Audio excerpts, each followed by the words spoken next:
राम राम जी। स्वागत है आप सभी का हमारे YouTube चैनल पे। आशा करती हूँ आप सभी कुशल में व मंगल में होंगे।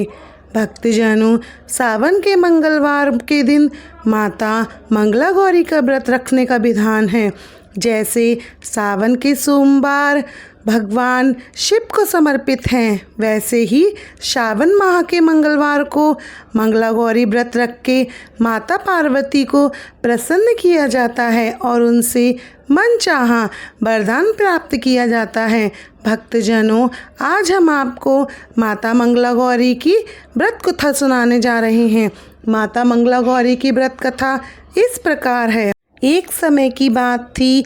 पंपापुर नामक एक छोटे से गांव में एक साहूकार अपनी पत्नी के साथ रहता था।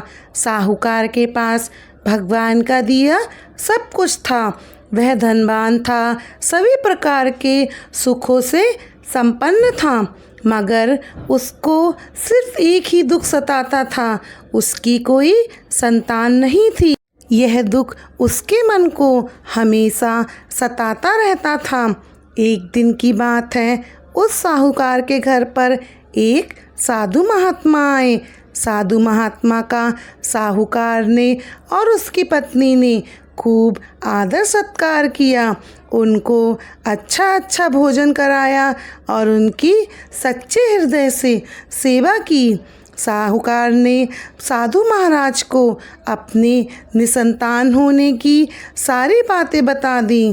तभी उन साधु महात्मा ने साहूकार को सावन के मंगलवार के दिन किया जाने वाला माँ मंगला गौरी का व्रत रखने को कहा और पूजन विधि बताई। सावन माह के पहले मंगलवार से ही साहूकार की पत्नी ने माता पार्वती का पूजन और व्रत शुरू कर दिया। अब हर मंगलवार को साहूकार की पत्नी माँ मंगला गौरी का व्रत करती थी। ऐसा करते करते उसे कई महीने बीत गए थे, मगर उसने यह व्रत करना नहीं छोड़ा। तभी एक दिन की बात है, साहूकार की पत्नी की भक्ति से प्रसन्न होकर माता पार्वती ने भोलेनाथ से उस साहूकार को और उसकी पत्नी के लिए संतान का वरदान मांगा। उस रात साहूकार ने अपने सपने में एक आवाज़ सुनी कि एक आम का पेड़ है, जिस आम के पेड़ के नीचे गणेश भगवान जी विराजमान हैं। उसी आम के पेड़ का फल तोड़कर अपनी पत्नी को खिला देना, तुम्हें पुत्र रत्न की प्राप्ति होगी। अब साहूकार आम के ऐसे वृक्ष को ढूंढने लगा जिसके नीचे गणेश भगवान जी की प्रतिमा हो। कई दिनों की मेहनत के बाद आखिरकार उसे वह आम का पेड़ मिल ही गया जिसके नीचे गणेश भगवान जी विराजमान थे।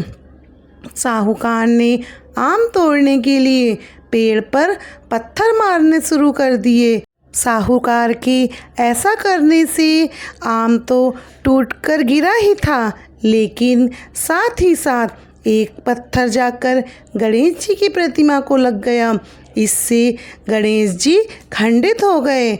इसलिए गणेश जी साहूकार से क्रोधित हो गए और उन्होंने साहूकार को श्राप दिया। गणेश जी ने कहा, हे स्वार्थी मनुष्य, तूने अपने स्वार्थ के कारण मुझे चोट पहुंचाई है, अतः तुझे भी ऐसी ही चोट लगेगी। माता पार्वती के आशीर्वाद से जो तुझे पुत्र रत्न की प्राप्ति होगी, परंतु मेरे श्राप के कारण वह पुत्र 21 वर्ष की आयु तक ही जीवित रहेगा। तेरा पुत्र अल्पायु होगा। जब तेरा पुत्र 21 वर्ष का होगा तो सांप के डसने से उसकी मृत्यु हो जाएगी। यह बात सुनकर साहूकार बहुत घबरा जाता है और परेशान हो जाता है। उसने आम लाकर अपनी पत्नी को खिलाया, परंतु गणेश जी के श्राप की बात उसने अपनी पत्नी से नहीं बताई और कुछ समय के पश्चात साहूकार के घर में एक सुंदर बालक ने जन्म लिया। साहूकार और उसकी पत्नी बालक को पाकर बहुत खुश थे। साहूकार ने और उसकी पत्नी ने अपने बेटे का नाम मनु रखा। देखते ही देखते मनु 20 वर्ष का हो गया था। वह अपने पिता के साथ व्यापार पर जाने लगा था। एक दिन घर लौटते समय दोनों पिता पुत्र भोजन करने के लिए गांव के तालाब के पास पेड़ की छांव में बैठ गए और भोजन करने लगे। तभी उस तालाब पर गांव की 2 लड़कियां कपड़े धोने के लिए आई थीं। उनका नाम कमला और मंगला था। कपड़े धोते धोते वे दोनों आपस में बात कर रही थीं। तभी कमला ने मंगला से कहा, क्यों मंगला, तुझे याद है ना, मैं कब से मंगलवार को माता मंगला गौरी का व्रत कर रही हूँ। अब कुछ ही मंगलवार रह गए हैं। इसके बाद मैं मंगलवार व्रत का उद्यापन भी करूँगी। इस व्रत को करने से मुझे मनवांछित वर प्राप्त होगा और मैं अपना जीवन सुख और चैन से व्यतीत करूँगी।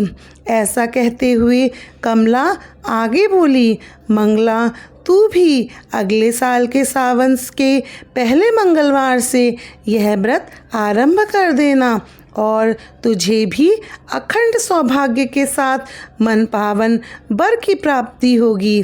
कमला की बात सुनकर मंगला भी मंगलवार का व्रत करने के लिए तैयार हो गई। उन दोनों की बातें वहीं बैठे दोनों पिता पुत्र सुन रहे थे।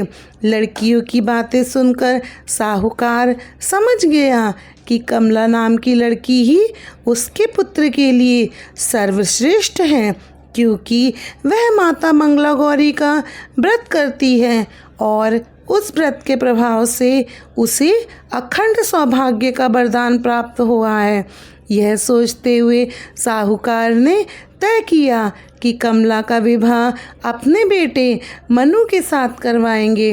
अब साहूकार कमला के पीछे पीछे उसके घर की ओर चल दिए। कमला के पिता उस नगर के नामी गिरामी साहूकार थे। उन्होंने कमला और मनु के विवाह के लिए हामी भर दी और मनु और कमला का विवाह हो जाता है। उन दोनों का विवाह बड़े ही धूमधाम से हो जाता है। मनु और कमला अब साथ साथ रहने लगते हैं।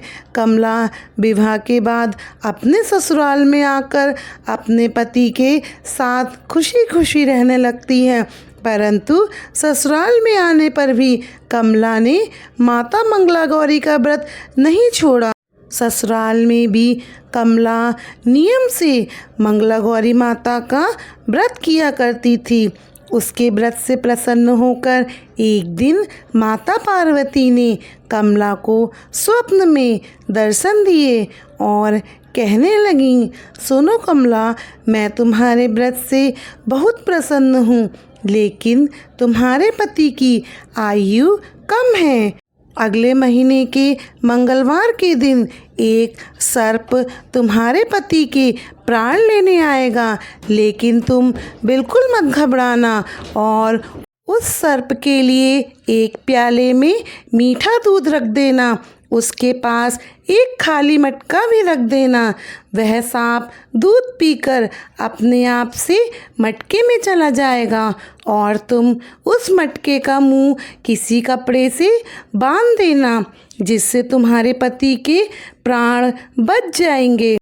मंगला ने यह बात किसी को नहीं बताई और जब अगले महीने का मंगलवार आया तब मंगला ने माता पार्वती के कहे अनुसार ही सांप के लिए अपने घर की चौखट पर मीठा दूध रखा और मटकी रख दी।